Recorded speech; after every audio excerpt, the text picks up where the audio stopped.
کہ جو بھی نمک کھا کر علی کا حق نہیں کرتا ادا، جو بھی نمک کھا کر علی کا حق نہیں کرتا ادا، وہ آدمی ہو نہیں سکتا، کوئی غدار ہے۔ جو بھی نمک کھا کر علی کا حق نہیں کرتا ادا، وہ آدمی ہو نہیں سکتا، کوئی غدار ہے۔ ظاہر ناچیز کو مل جائے زیارت کا شرف، دیکھ لے دنیا مجھے کرب و بلا سے پیار ہے۔ آئیے میں اسی کے ساتھ دست ادب گزارش کروں گا برادر محترم خطیب اہل بیت عالی جہاں مولانا کرار حسین صاحب سے کہ وہ آئیں رونق فرض ممبر ہوں بر محمد و آل محمد صلوات۔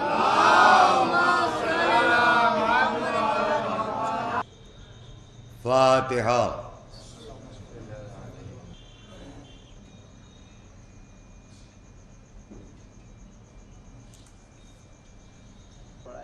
الحمدللہ رب العالمین، اللہم ایاک نعبد و ایاک نستعین، رب اشرح لی صدری ویسر لی امری واحلل عقدۃ من لسانی یفقہوا قولی واجعل لی من لدنک سلطانا نصیرا۔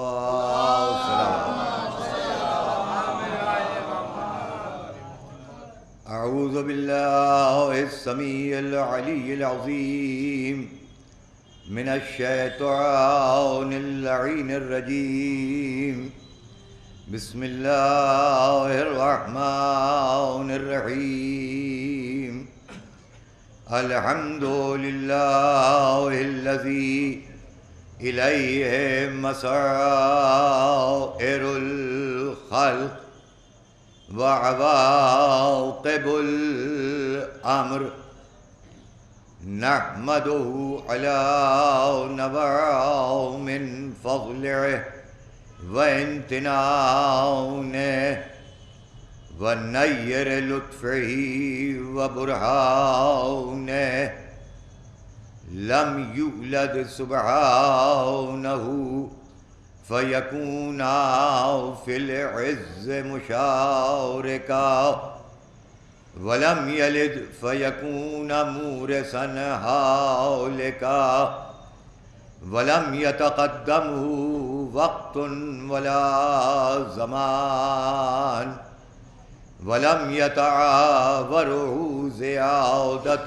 ولا نقصان، ما اختلف علیہ دہر فیختلف منہ الحال، ولا کان فی مکان فیجوز علیہ الانتقال، جلت عظمتہ والصلاة والسلام والتحیۃ والاکرام علی سید اصل ما فی الوجود، سر لا فی کل موجود، نقطۃ دائرۃ الوجود، صاحب لواء الحمد والمقام المحمود، النبی الامی الفاتح لمن سبق والخاتم لمن غلق، المعن للحق بالحق، ابی القاسم محمد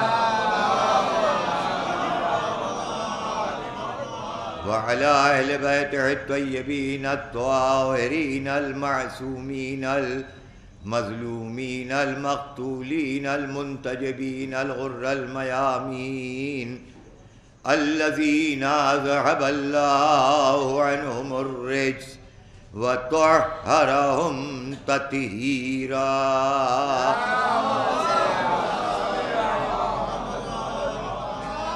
ولعنت اللہ علی اعدائہم وغاصبی حقوقہم وقتلتہم ومنکر فضائلہم اجمعین، من یومنا ھذا الی قیام یوم الدین، آمین یا رب العالمين. أما بعد فقد قال الله سبحانه تبارك وتعالى في كتابه المحكم وخطابه المتقن وقوله أحسن. بسم الله الرحمن الرحيم. قل إن كنتم تحبون الله فاتبعوني يحببكم الله ويغفر لكم ذنوبكم والله غفور رحيم. صلوات.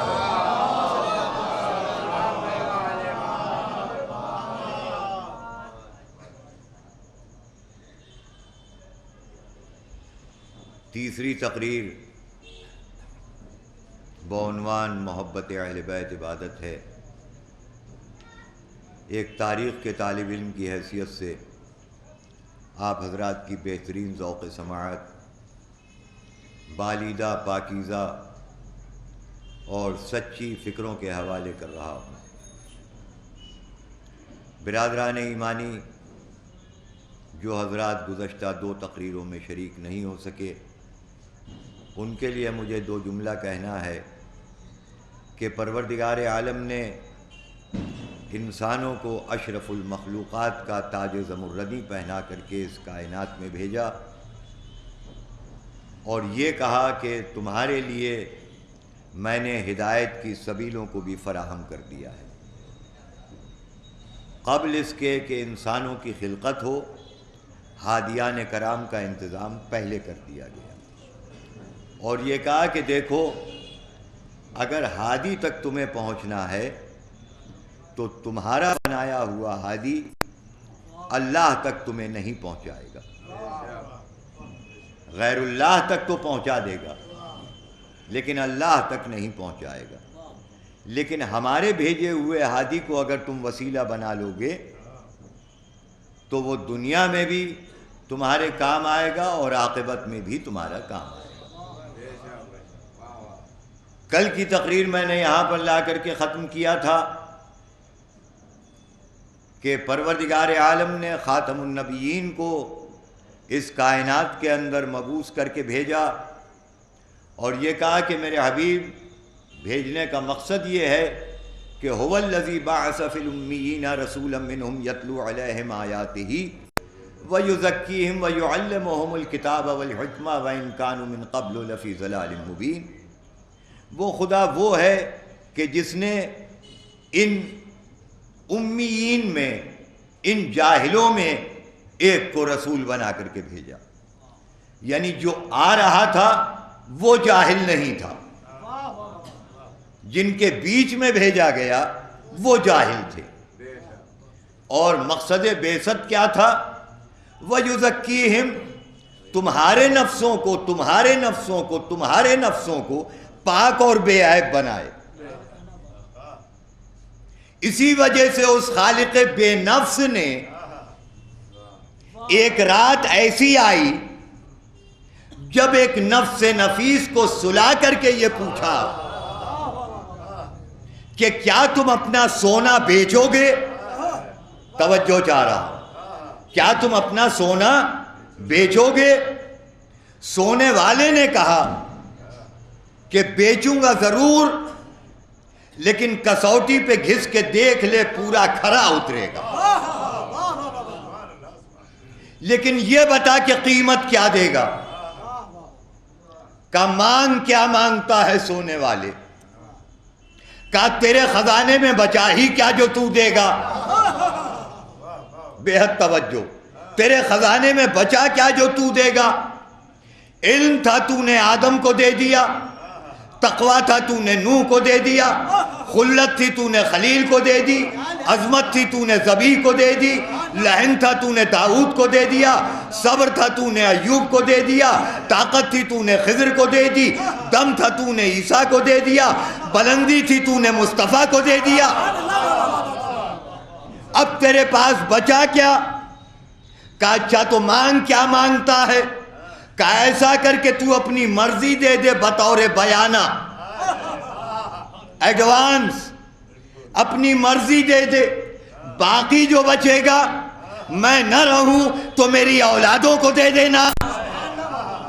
تو مرضی کا مالک باپ بن گیا، جنت کے مالک بیٹے بن گئے۔ صلوات پڑھے محمد وآل وَيُزَكِّيهِمْ، لفظوں کے اوپر توجہ چاہ رہا ہوں۔ وَيُزَكِّ، تمہارے نفسوں کو پاک اور بے عیب بن۔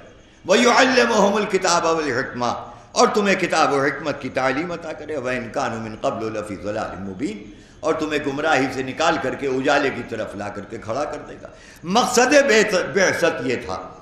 تو اگر ہمیں ہادیان کرام جن کو اللہ نے ہادی بنا کر کے بھیجا ہے، سورہ دہر میں کہا، پرسوں میں نے اس آیت کی تلاوت کی تھی، اِنَّا هَدَيْنَاهُ السَّبِيلَ إِمَّا شَاكِرًا وَإِمَّا كَفُورًا، میں نے ہدایت کی سبیلوں کو فراہم کر دیا، اور جب تک ہدایت کی سبیلوں کو فراہم نہیں کیا تھا انسان ایک پلیٹ فارم پہ تھا، ایک مرکز پہ تھا، لیکن جب ہدایت کی سبیلوں کو فراہم کر دیا تو انسان دو حصوں میں بٹ گیا، ایک شکران نعمت کرنے لگے، ایک کفران نعمت کرنے لگے۔ یعنی اس کا نتیجہ کیا نکالا اس کا کہ دیکھو ہادیوں کو میں نے بھیجا ہے، تم ہادیوں کا انتظام نہ کرنا، اس لیے کہ میری طرف کا بھیجا ہوا ہادی جو ہوگا وہ لا ریب بھی ہوگا، بے عیب بھی ہوگا، اور تمہارا بنایا ہوا ہادی جو ہوگا اس کے اندر عیب ہوگا۔ تو اللہ نے جن ہادیوں کو ہمارے درمیان بھیجا ان کو لا ریب بھی بنایا، ان کو بے عیب بھی بنایا۔ ہم نے انہی ہادیوں کو اپنے لیے وسیلہ بنایا اور ہم انہی سے محبت کرتے ہیں، اور میرا عنوان ہے اس خمسے کا کہ محبت اہل بیت عبادت ہے، یہی عنوان ہے نا۔ تو ہم ان وسیلوں سے محبت کرتے ہیں کہ جو لا ریب بھی ہیں اور بے عیب بھی ہیں۔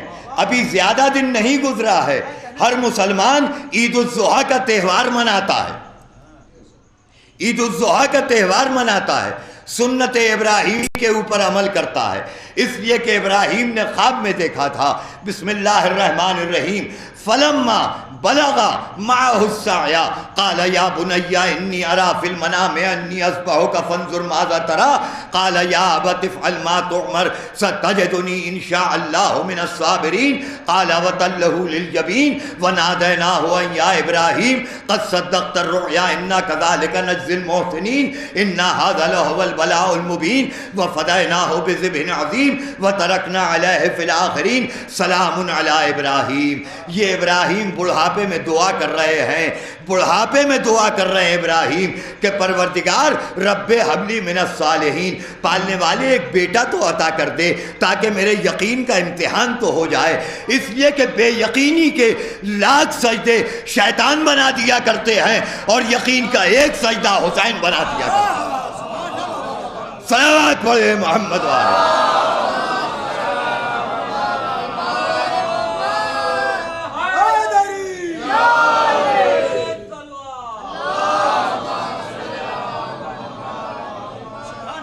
اس کے پہلے قرآن کہتا ہے انی ذاہب الی ربی سیہدینی رب حب لی من الصالحین، میں جا رہا ہوں اپنے رب کی طرف، وہی میری ہدایت کرے گا۔ یہ ابراہیم تمہارا رب کہاں نہیں ہے، لیکن یقین دیکھیے ابراہیم کا، میں جا رہا ہوں اپنے رب کی طرف، اس لیے بڑھاپے میں دعا کی کہ ایک بیٹا تو عطا کر دے، اور جب بیٹا عطا ہوا تو خواب میں ابراہیم نے دیکھا کہ جب وہ بچہ سن بلوغ تک پہنچا، ترجمہ سنیے، جب وہ بچہ سن بلوغ تک پہنچا تو باپ خواب میں دیکھ رہا ہے کہ اپنے بیٹے کو ذبح کر رہے ہیں، بیٹے سے پوچھتے ہیں کہ فنظر ماذا ترا، میرے لال بتا تیری رائے کیا ہے؟ میں کہوں گا ابراہیم یہ بچے سے سوال کیوں کر رہے ہو، یہ بچے سے سوال کیوں کر رہے ہو؟ تو ابراہیم آواز دیں گے کہ نبوت کے بچپنے اور بڑھاپے میں کوئی فرق نہیں ہوا کرتا، اب کبھی بھی ہذیان کا الزام نہ لگانا، نبوت کے بچپنے اور بڑھاپے میں کوئی فرق نہیں ہوا کرتا ہے، بتا تیری رائے کیا ہے، بتا تیری رائے کیا ہے؟ نبی کہہ رہے ہیں میں نے خواب دیکھا، فانظر ماذا ترا، بتا تیری رائے کیا ہے؟ بیٹا ہو تو ایسا اور باپ ہو تو ایسا، توجہ چاہ رہا ہوں، بیٹا کہتا ہے یا ابت افعل ما تؤمر ستجدنی انشاءاللہ من الصابرین، بابا جان جو آپ کو حکم ہوا آپ اسے پورا کر دکھائیے، آپ کو جو حکم ہوا آپ اسے پورا کر دکھائیے۔ یعنی بیٹا کہہ رہا ہے کہ آپ کو جو حکم ہوا، باپ کہہ رہا ہے خواب دیکھا، تو نبی کا خواب خواب نہیں ہوا کرتا، حکم ربی ہوا کرتا ہے۔ جو آپ کو حکم ہوا آپ اسے پورا کر دکھائیے، انشاءاللہ من الصابرین، آپ مجھے صبر کرنے والوں میں سے پائیں گے۔ اب جانتے تھے اسماعیل کہ صبر کرنے والوں کی فہرست کون سی ہے، تو اگر صبر کرنے والوں کی فہرست کو تلاش کرنا ہو تو بے عیب وسیلوں کو تلاش کرو۔ یہ میری تقریر کا نقطہ خاص ہے۔ ہمارے پاس جو دین ہے، ہمارے پاس جو شریعت ہے، ہمارے پاس جو ضابطہ ہے، ہمارے پاس جو رابطہ ہے، ہمارے پاس جو قانون حیات ہے، ہمارے پاس جو دستور زندگانی ہے، اس کی ابتدا بھی عصمت ہے، انتہا بھی عصمت ہے۔ اگر کہیں نجاست نے آنے کی کوشش کی تو میرے نبی نے قوموا انی کہہ کے نکال دیا۔ ہمارا شجرہ یہ ہے، ایک تاریخ کے طالب علم کی حیثیت سے کرار حسین لکھنؤ کے رہنے والوں کو آج کی تقریر کا ایک تحفہ دے رہا ہے۔ ہمارا شجرہ یہ ہے کہ آدم نے اسلام کا پرچم شیس کو دیا، شیس نے انوس کو دیا، انوس نے قینان کو دیا، قینان نے میلائل کو دیا، میلائل نے یرب کو دیا، یرب نے اخنوق کو دیا، اخنوق نے متشرق کو دیا، متشرق نے لعی کو دیا، لعی نے سام کو دیا، سام نے ارفخشد کو دیا، ارفخشد نے صالح کو دیا، صالح نے عابر کو دیا، عابر نے حمیسہ کو دیا، حمیسہ نے عدج کو دیا، عدج نے عدنان کو دیا، عدنان نے خزیمہ کو دیا، خزیمہ نے الیاس کو دیا، الیاس نے عبد مناف کو دیا، عبد مناف نے عبد المطلب کو دیا، عبد المطلب نے عبداللہ کو دیا، عبداللہ نے محمد کو دیا، محمد نے علی کو دیا، علی نے حسن کو دیا، حسن نے حسین کو دیا، حسین نے زین العابدین کو دیا، زین العابدین نے محمد باقر کو دیا، محمد باقر نے جعفر صادق کو دیا، جعفر صادق نے موسی کاظم کو دیا، موسی کاظم نے علی رضا کو دیا، علی رضا نے محمد تقی کو دیا، محمد تقی نے علی نقی کو دیا، علی نقی نے حسن عسکری کو دیا، حسن عسکری نے امام زمانہ کو دیا۔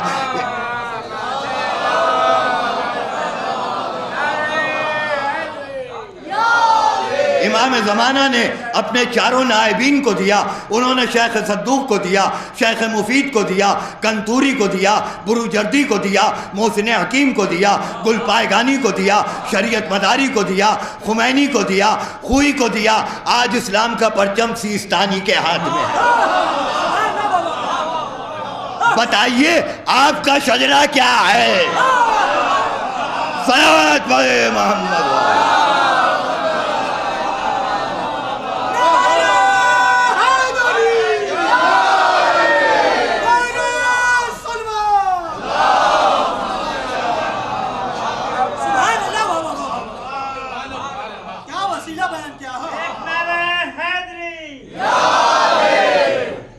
اور میں سب کا شجرہ جانتا ہوں، توجہ چاہ رہا ہوں۔ اور آسان مثال کہہ دوں، میں اپنی فکر کے خون جگر کو تاریخ سے نچوڑ کر کے اپنے نوجوان اور بچوں کے ذہنوں کے حوالے کر رہا ہوں۔ میں سب کا شجرہ جانتا ہوں۔ آپ ابھی یہاں سے نکل کے کل دن میں 12-1 بجے کے درمیان چوک پہ کھڑے ہو جائیے اور کھڑے ہو کے ہنسنے لگیے۔ کوئی آپ سے آ کے نہیں پوچھے گا میاں کیوں ہنس رہے ہو، اور آپ کھڑے ہو کے رونے لگیے تو بلا تفریق مذہب و ملت ہر کوئی کہے گا اماں کیوں رو رہے ہو، توجہ چاہ رہا ہوں۔ آپ کہیں گے فلاں نے مجھے یہ اذیت پہنچائی ہے، دوسرا کہے گا اماں وہ فلاں کا بیٹا ہے، اس کے باپ کا نام یہ ہے، اس کے دادا کا نام یہ ہے، اس کے پردادا کا نام یہ ہے، اس کا شجرہ یہ ہے۔ توجہ چاہ رہا ہوں۔ تو اب آپ سمجھے کہ رونے پہ پابندی کیوں لگائی جاتی ہے، تاکہ یزیدیت کے شجرے کا پتہ نہ چل پائے۔ صلوات پڑھے محمد۔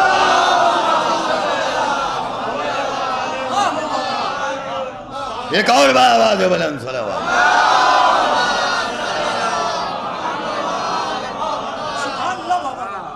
لوگ ہم پر یہ اعتراض کرتے ہیں کہ صاحب معاذ اللہ نقل کفر نباشد، ان شیعوں نے ہی تو بلا کر کے امام حسین کو 3 دن کا بھوکا پیاسا شہید کر دیا، اور اب یہ رو رہے ہیں، سینہ پیٹ رہے ہیں، گڑگڑا رہے ہیں حسین ہمیں معاف کر دو۔ یہ فلسفہ آج تک میری سمجھ میں نہیں آیا، 42 سال ہو گیا ذاکری کرتے ہوئے۔ کہ سینہ ہم پیٹیں، درد آپ کے سینے میں ہو، روئے ہم، آنکھیں آپ کی پرآشوب بن جائیں۔ توجہ چاہ رہا ہوں۔ تو لوگ کہتے ہیں صاحب انہوں نے تو بلا کے شہید کیا اور اب یہ رو رہے ہیں، معافی طلب کر رہے ہیں کہ حسین معاف کر دو، معاف کر دو۔ چلیے میں اس بات کو ایکسیپٹ کرتا ہوں، اپریشیٹ کرتا ہوں کہ ٹھیک ہے شیعوں نے امام حسین کو بلائے کربلا کے میدان میں 3 دن کا بھوکا پیاسا شہید کیا۔ میں شیعہ اثنا عشری ہوں، خاندانی، میں تو سن 61 ہجری میں نہیں تھا جب واقعات کربلا ہوئے۔ کہا نہیں، نہ میرے والد مرحوم تھے، نہ میرے دادا تھے، نہ پردادا تھے، نہ سکو دادا تھے۔ کون تھا اگر شیعوں نے شہید کیا؟ کہا شمر تھا، ہرملہ تھا، یزید تھا، ابن زاد تھا، پسر سعد تھا۔ تو اگر شیعوں نے شہید کیا تو شمر، ہرملہ، ابن زیاد، یہ سب ہوئے شیعہ۔ میری فکر کہاں جا رہی ہے؟ اور 2015 میں ہم شیعہ، تو شیعہ بھائی بھائی۔ اب اگر ہم یزید پہ لعنت بھیجتے ہیں تو آپ کو برا کیوں لگتا ہے؟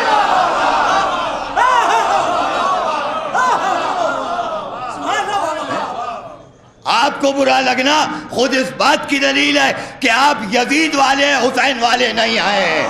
صلوات بہتے محمد۔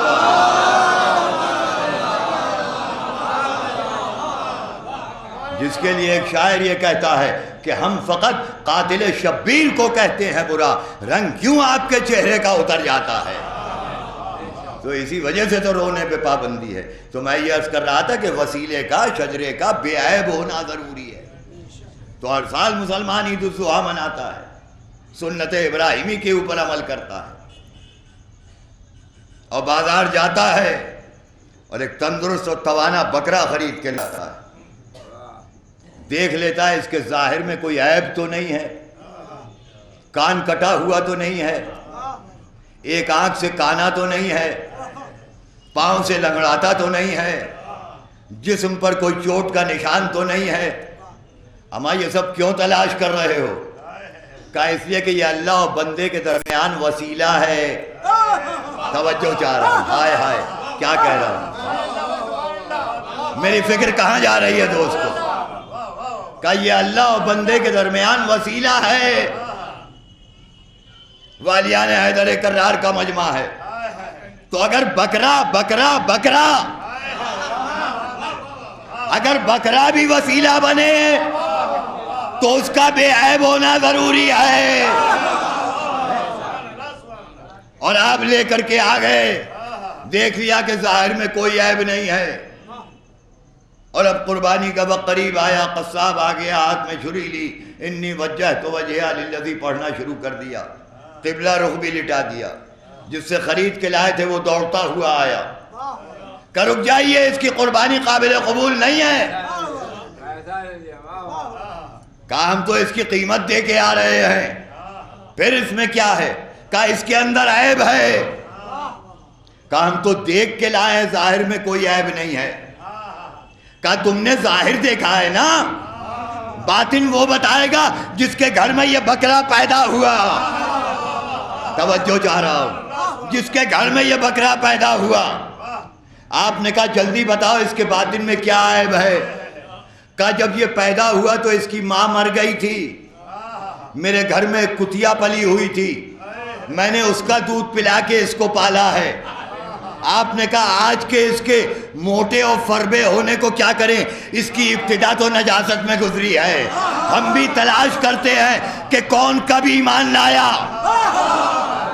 کون کب ایمان لایا، ہم بھی تلاش کرتے ہیں کہ کون کب ایمان لایا۔ اور قرآن کہتا ہے ثم آمنوا ثم کفروا، کبھی تو ایمان لے آئے، کبھی کفر اختیار کیا، پھر ایمان لے آئے، پھر کفر اختیار کر لیا، اور حالت کفر میں دنیا سے چلے گئے۔ توجہ چاہ رہا ہوں، حالت کفر میں دنیا سے چلے گئے، تو ہم کافروں کے ہاتھ میں تو اپنا ہاتھ نہیں دے سکتے ہیں نا، ہم تو اس کے ہاتھ میں اپنا ہاتھ دیں گے کہ جس کے پیغمبر تصدیق کر کے یہ کہہ دے کہ برز الایمان کلہ بالکفر کلہ، کل ایمان۔ توجہ چاہ رہا ہوں، ایسا کوئی کل ایمان پیش کرو تو ہم ماننے کو تیار ہیں، لیکن کل ایمان کی پہچان یہ ہوتی ہے، قرآن کہتا ہے جاء الحق وزہق الباطل ان الباطل کان زہوقا، حق آ گیا اور باطل مٹ گیا، باطل کو مٹنے کے واسطے پیدا کیا تھا۔ یاد رکھیے گا حق اپنی جگہ کبھی چھوڑا نہیں کرتا، حق جہاں کل تھا وہاں آج ہے اور قیامت تک حق وہیں باقی رہے گا۔ ولا تلبسوا الحق بالباطل وتکتموا الحق وانتم تعلمون، خبردار حق کو باطل سے ملانے کی کوشش نہ کرو۔ اگر تم حق کو باطل کو ملانے کی کوشش کرو گے پھر بھی حق چھن چھن کر کے تمہارے سامنے آ جائے گا، چاہے وہ دیر سے آئے لیکن پھر بھی حق چھن چھن کے تمہارے سامنے آ جائے گا، چاہے اسے پیرس میں جلا وطنی کی زندگی کاٹنا پڑے، لیکن ایک دن ایران آ کر کے بتا دے گا کہ حق خمینی کے ساتھ ہے۔ صلوات پڑھتے محمد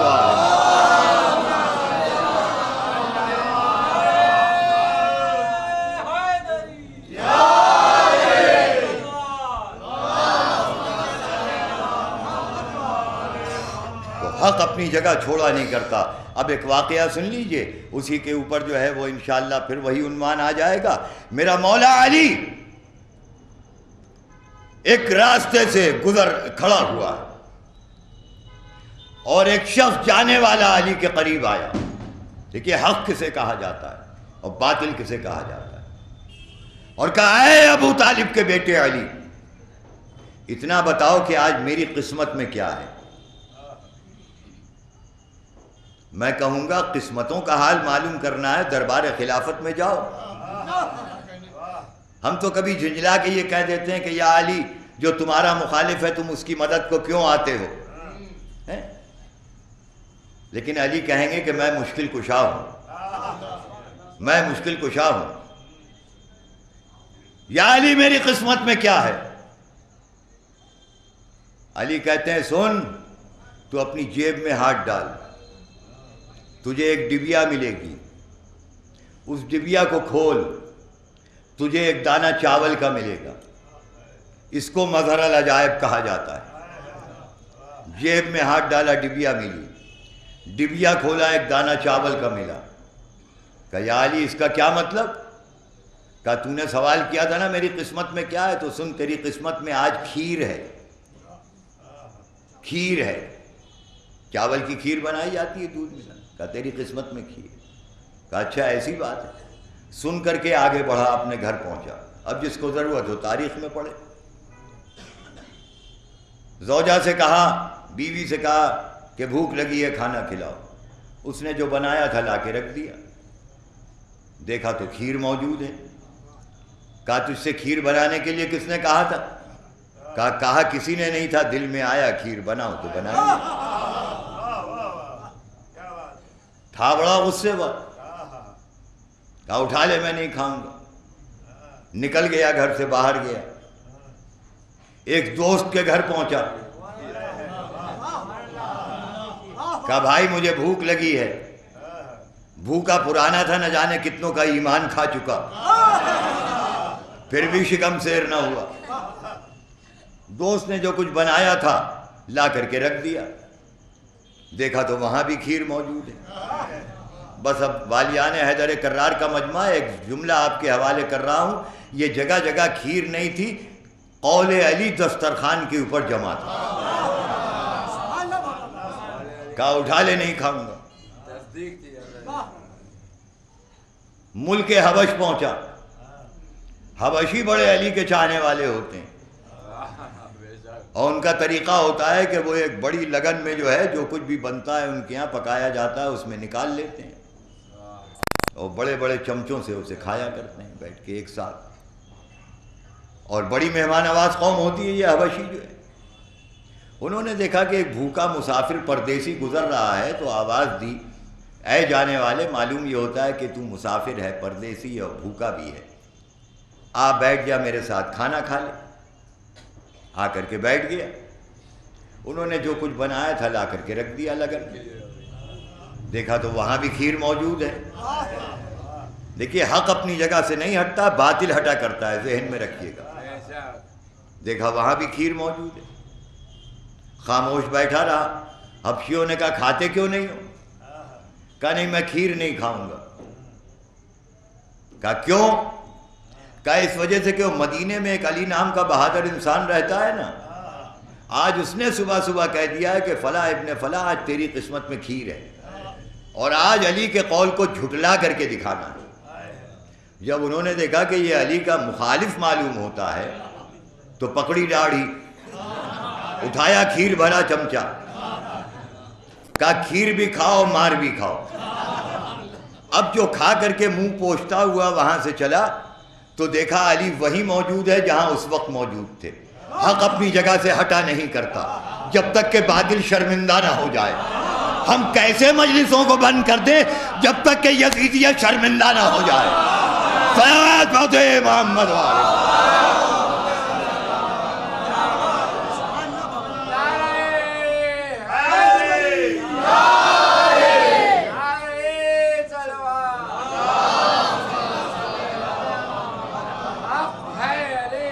دیکھا تو وہیں علی موجود ہیں۔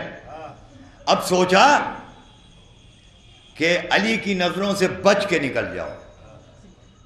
بچ کے نکلنا چاہ رہا تھا کہ علی نے آواز دی، او فلاں کے بیٹے ذرا سنتا جا۔ اما جب مدینے میں علی کی نظروں سے بچ کے نہ نکل پائے تو قیامت میں کیسے نکل جاؤ گے؟ توجہ چاہ رہا ہوں، اسی لیے کہتا ہوں کہ بے عیب وسیلوں کو تلاش کرو۔ قریب آیا کہ دیکھ لیا قول علی جھٹلانے کا نتیجہ، کھیر بھی کھائی اور مار بھی کھائی۔ تو سب کی مخالفت کرنا، کبھی ابو طالب کے بیٹے علی کی مخالفت نہ کرنا۔ تو وسیلوں کا بے عیب ہونا ضروری ہے، اور جنہیں رسول وسیلہ بنا دے وہ کتنا ضروری اور کمپلسری ہوگا۔ پیغمبر اسلام نے اپنی زندگی میں اپنا جو مؤذن چنا وہ کالے بلال کو چنا، مگر پیغمبر نے آواز دی کہ رنگ ہلالی ہوگا، چہرہ بلالی ہوگا، اور چن لیا مؤذن۔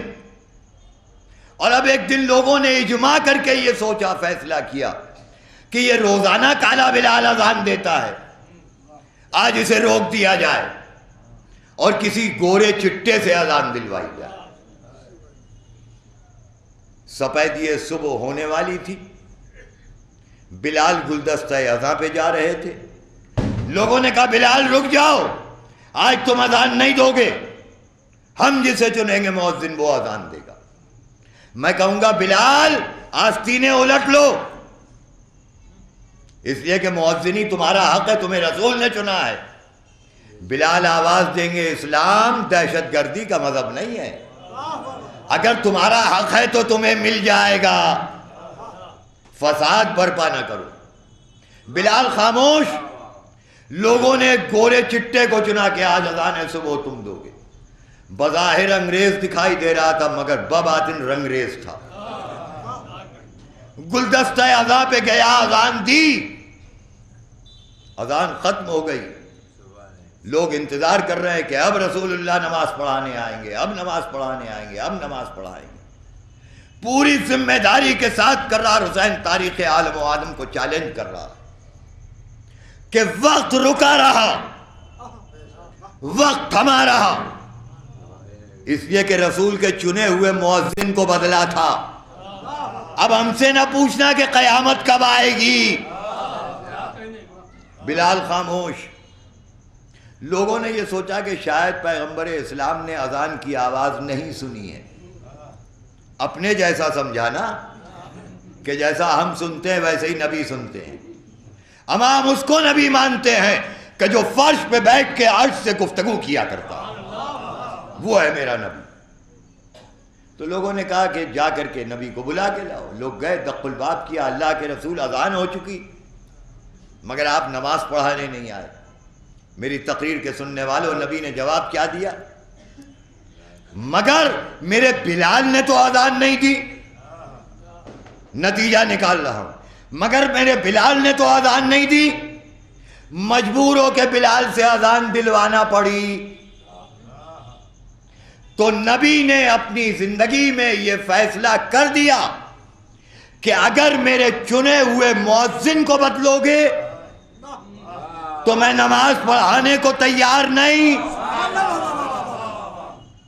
اور اگر میرے چنے ہوئے امام کو بدلو گے تو قیامت میں شفاعت کرنے کو کیسے تیار ہو جاؤں گا؟ تو نہ نبی کے مؤذن کو بدلنا، نہ نبی کے چنے ہوئے امام کو بدلنا، اس لیے کہ نبی جسے چنتا ہے وہ بے عیب ہوا کرتا ہے، وہ لا ریب ہوا کرتا ہے۔ جبھی تو جہاں سے آغاز قرآن ہو رہا ہے وہاں اللہ نے فرمایا بسم اللہ الرحمن الرحیم الف لام میم ذالک الکتاب لا ریب فیہ ھدی للمتقین الذین یؤمنون بالغیب۔ الف لام میم وہ کتاب ہے جو ہدایت کرتے ہیں ان کی کہ جو متقی ہیں، صاحب تقوی ہیں، اور ان کی کہ جو غیب کے اوپر ایمان رکھتے ہیں۔ پروردگار یہ قرآن تو خود ایک کتاب ہے، یہ الف لام میم کون سی کتاب آ گئی؟ تو لوگ کہتے ہیں کہ مفسروں نے لکھا، میں کہتا ہوں لکھنا پڑا کہ الف لام میم سے مراد ذات آل محمد ہے، یعنی اگر اللہ بھی اپنے نبی کو خوش کرنا چاہتا ہے تو پہلے نبی کی آل کا ذکر کرتا ہے تاکہ میرا نبی خوش ہو جائے۔ اسی وجہ سے دوستو ہم پیغمبر اسلام کی آل کا ذکر کرتے ہیں، اور یقین کیجئے گا کہ بغیر آل کی محبت کے ہمیں شفاعت نصیب نہیں ہو سکتی ہے۔ وہ دوسری بات ہے کہ لوگ پیغمبر کے اغل بغل میں لٹا دیں، میں کچھ کہہ رہا ہوں لیکن صلح دینا نبی کے اغل بغل میں کوئی بڑی بات نہیں ہے۔ ہم تلاش یہ کرتے ہیں کہ نبی جس چادر کے نیچے لیٹتے ہیں اس چادر میں کون سو رہا ہے، ہم ان کو تلاش کرتے ہیں۔ اور تلاش کرو وہ اہل بیت کون ہیں کہ جن اہل بیت کی وجہ سے حدیث قدسی میں ارشاد ہوتا ہے، جسے حدیث قصہ کہا جاتا ہے کہ انی ما خلقت سماعا مبنیتا ولا عرضا مدعیتا ولا قمرا منیرا ولا شمسا مضیعتا ولا فلکا یدور ولا بحرا یجری ولا فلکا یسری الا فی محبت، ان کی محبت میں اس کائنات کو میں نے خلق کیا۔ ہؤلاء الخمسۃ الذین ہم تحت الکساء، جو چادر کے نیچے آرام فرما رہے ہیں۔ تن 5 تھے مگر روح ایک تھی، تن 5 تھے مگر روح ایک تھی۔ اور جبرائیل آنے والا آیا اور آ کر کے دیکھ کر کے واپس گیا اور سوال کرتا ہے کہ یا رب ومن تحت الکساء، پالنے والے اس چادر کے نیچے کون ہیں؟ اے جبرائیل امین، روزانہ تم آیا کرتے تھے، کبھی جنت کا لباس لے کے آئے، کبھی قرآن کی آیتیں لے کر کے آئے، کبھی درزی بن کر کے آئے، کبھی روٹیاں مانگنے کے لیے آئے، آج تم نے بھی نہ پہچانا کہ یہ کون چادر کے نیچے ہیں۔ تو جبرائیل آواز دے گا کہ چادر کا ایک پردہ تو فلک کا رہنے والا ملک نہ پہچانے، اگر تعصب کے 3 پردے ڈال دیے جائیں تو دنیا کیا پہچانے گی؟ اسی وجہ سے خالق کائنات نے ان کو اس انداز سے بلند کیا، کبھی تو غدیر میں مولا بنا کر کے بلند کیا۔ کہ میرا جب بچپنا تھا تو والد مرحوم مولوی محمد اسماعیل کی ایک کتاب پڑھایا کرتے تھے کہ جہاں الف لکھا رہتا تھا وہاں ایک چھوٹا سا آم بنا رہتا تھا، جہاں بے لکھا رہتا تھا وہاں ایک بلی بنی رہتی تھی، جہاں تے بنا رہتا تھا وہاں ایک ترازو بنا رہتا تھا۔ یہ آخر حرفوں کے ساتھ تصویریں کیوں بنائی گئیں؟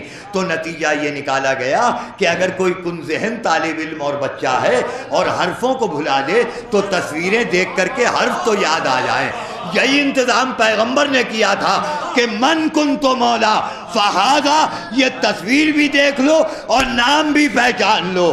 جب یہ نام پہچان لو گے تو یہ تمہارے لحد میں بھی کام آئے گا، مہد میں بھی کام آئے گا۔ جبھی تو میں نے کل جو شبیر حسن خان جوش کا شعر پڑھا تھا کہ شبیر حسن خان جوش نے بڑی پیاری بات کہی۔ شبیر حسن خان جوش کہتے ہیں کہ ڈر رہا تھا قبر میں میں جب نہ آئے تھے علی، ڈر رہا تھا قبر میں میں جب نہ آئے تھے علی، اب فرشتے ڈر رہے ہیں گفتگو کرتے ہوئے۔ تو آپ نے اندازہ لگایا تو ہمیں ایسے عیبدار وسیلوں کی ضرورت نہیں ہے، ہمیں بے عیب وسیلوں کی ضرورت ہے، اور بے عیب وسیلے سوائے اہل بیت محمد کے کوئی ہو نہیں سکتے۔ اور یہی وجہ تھی کہ اہل بیت محمد کو نبی نے اپنے کلیجے سے لگا لگا کر کے کہا۔ کبھی تو کہا کہ علی منی وانا من، میں علی سے ہوں، علی مجھ سے ہیں۔ کبھی کہا حسین منی وانا من الحسین، حسین مجھ سے ہے اور میں حسین سے ہوں۔ مختلف حدیث حدیث پیغمبر اسلام نے بیان کی کہ دیکھو مجھے اور میرے اہل بیت کو الگ نہ سمجھنا، اور دیکھو میں تمہارے درمیان دو ہم وزن چیزیں چھوڑ کے جا رہا ہوں، جتنا وزن قرآن کا ہے اتنا ہی میرے اہل بیت کا بھی وزن ہے، نہ قرآن اہل بیت سے جدا ہوگا نہ اہل بیت قرآن سے جدا ہوں گے۔ اور ابھی مجھے جب اگست کے مہینے میں ہارٹ اٹیک ہوا 3 اگست کو، اور میں جس ڈاکٹر کا علاج کرا رہا ہوں اس ڈاکٹر نے مجھ سے یہ کہا تھا کہ مولانا آپ چیخنے چلانے کے عادی ہیں، بولنے کے عادی ہیں، اب خاموش رہا کیجئے، بولا مت کیجئے۔ تو میں نے ڈاکٹر کو یہ جواب دیا تھا کہ ڈاکٹر صاحب میں اس حسین کا ذاکر و ماننے والا ہوں کہ جس نے نوک نیزہ کی بلندی پہ بھی خاموش رہنا بہت بڑا جرم سمجھا ہے۔ بتا دیا حسین مظلوم نے کہ نہ قرآن مجھ سے الگ ہے نہ میں قرآن سے الگ ہوں، اور یہی وجہ ہے دوستو سفر کا چاند نمودار ہو گیا، سال بھر تک یہ قافلہ قید خانہ شام میں رہا۔ آؤ دوستو ذرا میرے ساتھ ساتھ چلو۔ میرا زیادہ تر وقت گجرات میں مجلسوں کے سلسلے میں کٹتا ہے۔ گجرات کا مشہور و معروف واقعہ ہے، ایک جگہ ہے گجرات میں پالنپور کے پاس کانودر، وہاں حضرت ابوالفضل العباس کا روضہ بنا ہوا ہے۔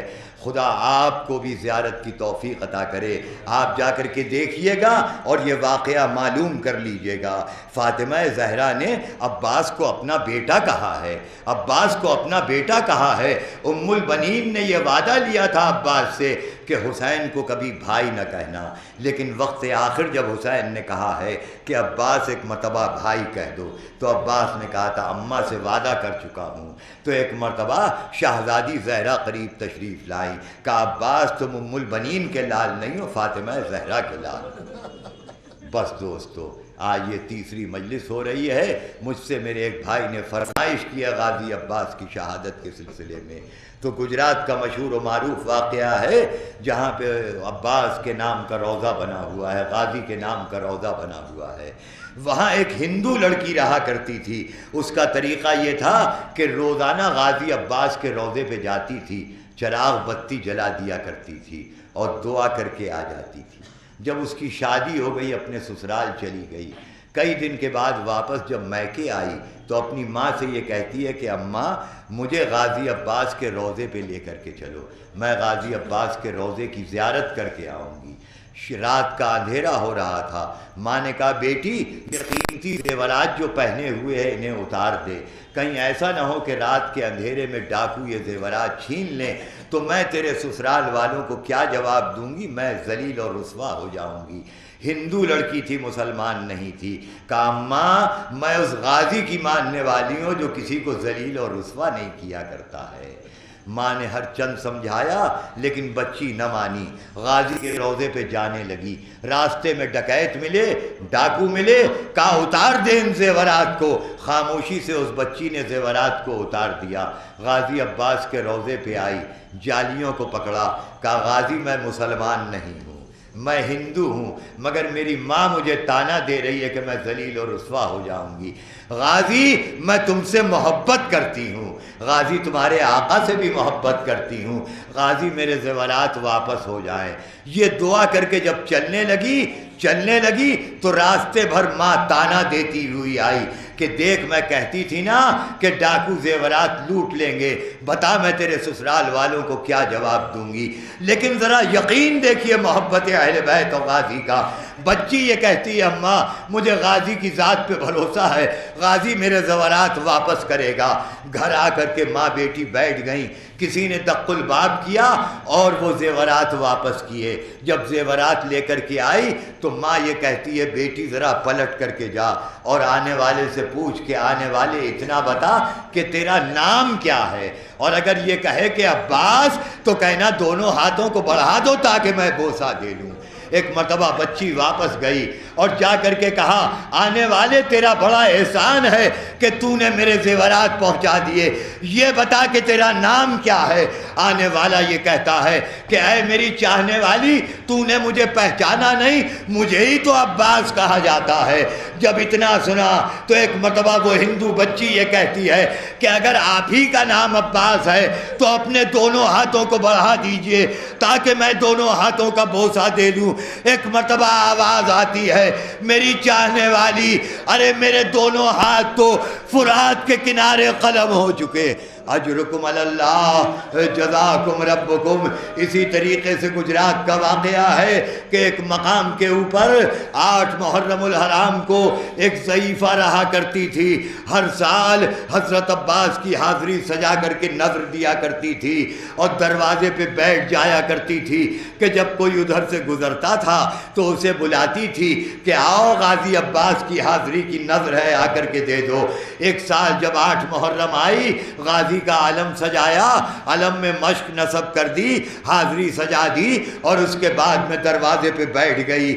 جب دیکھا کافی دیر گزر گئی، کافی تاخیر ہو گئی اور کوئی جانے والا نہیں گزرا تو ایک مرتبہ کیا دیکھتی ہے گھر کی مالکہ کہ ایک شخص گزر رہا ہے، سفید لباس پہنے ہوئے ہے، چہرہ صرف دکھائی دے رہا ہے، چہرے سے نور ساطع ہو رہا ہے۔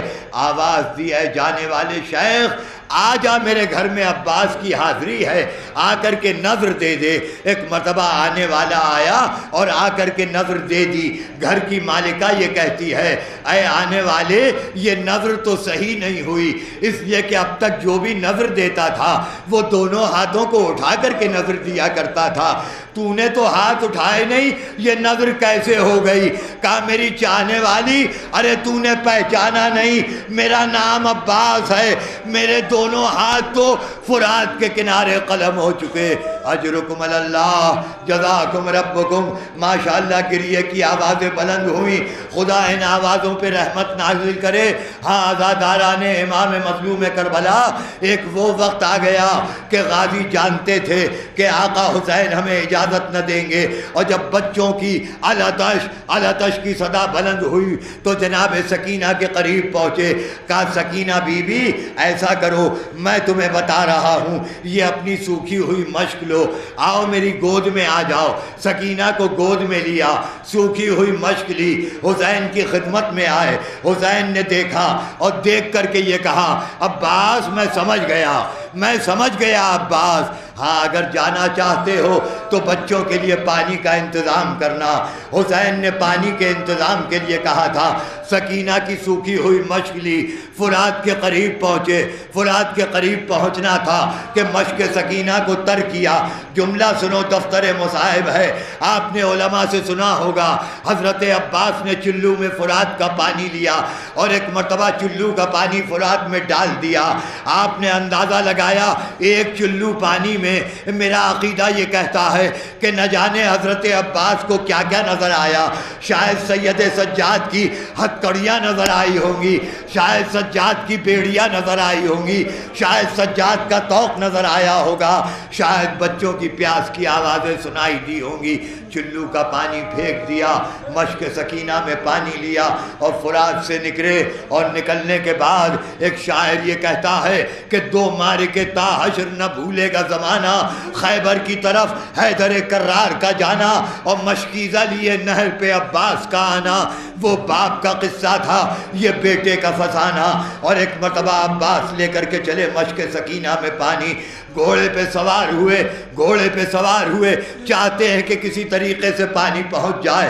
ادھر سکینہ نے ننھے بچوں کو جمع کیا، ہاتھ میں خالی کوزے دے دیے، علم کا پھریرا نظر آیا۔ بچوں گھبرانا مت، دیکھو میرا چچا آ رہا ہے، وہ علم کا پھریرا نظر آ رہا ہے۔ ایک مرتبہ علم نے کروٹ لی، سکینہ نے ننھے ہاتھوں کو اٹھایا، پالنے والے میرا چچا خیریت سے چلا آئے۔ پھر علم کا پھریرا نظر آیا، سکینہ نے کہا بچوں لو میرا چچا آ رہا ہے، لو میرا چچا آ رہا ہے۔ ایک مرتبہ جب دونوں بازو قطع ہو چکے، سارے واقعات جوڑ رہا ہوں، دانتوں سے مشک سکینہ کو سنبھالا، علم کو کلیجے سے لگایا، اور اب اس کے بعد ایک تیر چلا، مشک سکینہ میں چبھا، مشک کا پانی زمین کربلا پہ بہا۔ ایک مرتبہ حسین کے کانوں میں آواز آئی، آقا میرا سلام آخر لو۔